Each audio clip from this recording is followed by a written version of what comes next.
Ce passage stratégique pour le pétrole mondial et qui va donc rouvrir, comme vous le disiez Antoine à l'instant. Une conséquence immédiate, Théo, le prix du baril a rechuté dans la nuit. Oui, cessez-le-feu synonyme de soulagement sur les marchés après une longue envolée. Le baril de Brent retombe sous les 100 $. On rappelle que 3000 navires sont bloqués à proximité du détroit d'Ormuz. Il va donc falloir attendre quelques semaines avant de ressentir un quelconque effet sur les prix à la pompe. Et en l'attendant, cet effet, il va bien falloir se serrer la ceinture, particulièrement pour les professions les plus exposées. Les infirmiers libéraux qui attendent toujours les aides promises par le gouvernement, tout comme les transporteurs routiers.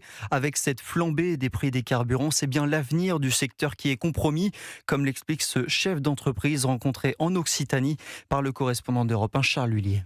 Avec sa centaine de camions qui consomment chacun 35 litres au 100, Mathurin Castan expédie des matériaux de construction dans toute l'Europe. Le gazole est brutalement devenu son premier poste de dépense devant les salaires de ses 110 employés. Je vérifie que je ne vous dis pas de bêtises. Alors aujourd'hui, le carburant nous coûte 169 000 € de plus par mois. 169 000 € de surcoût pour une entreprise comme la nôtre par mois. C'est colossal. Et ce qui n'arrange rien, c'est que ses principaux concurrents n'ont certainement pas les mêmes soucis. On fait du transport à l'international, notamment Italie et Espagne. Donc on est clairement en concurrence avec des gens qui payent le gasoil très bas et on n'est plus du tout compétitif. On est chez les fous. Seule solution pour lui, augmenter ses tarifs, la mort dans l'âme. Nos clients n'ont pas encore eu la répercussion du gasoil, mais là les répercussions vont commencer à arriver. Donc sur un transport que l'on facturait 2 000 €, on sera aux alentours de 2 300 € au lieu des 2 000 avant. On n'aura pas le choix de répercuter, sinon on coulera aussi. Donc la baisse d'activité est en train d'arriver là. Et en plus du risque social dans cette entreprise ici, l'autre possible victime de cette inexorable flambée des coûts se trouve à l'autre bout de la chaîne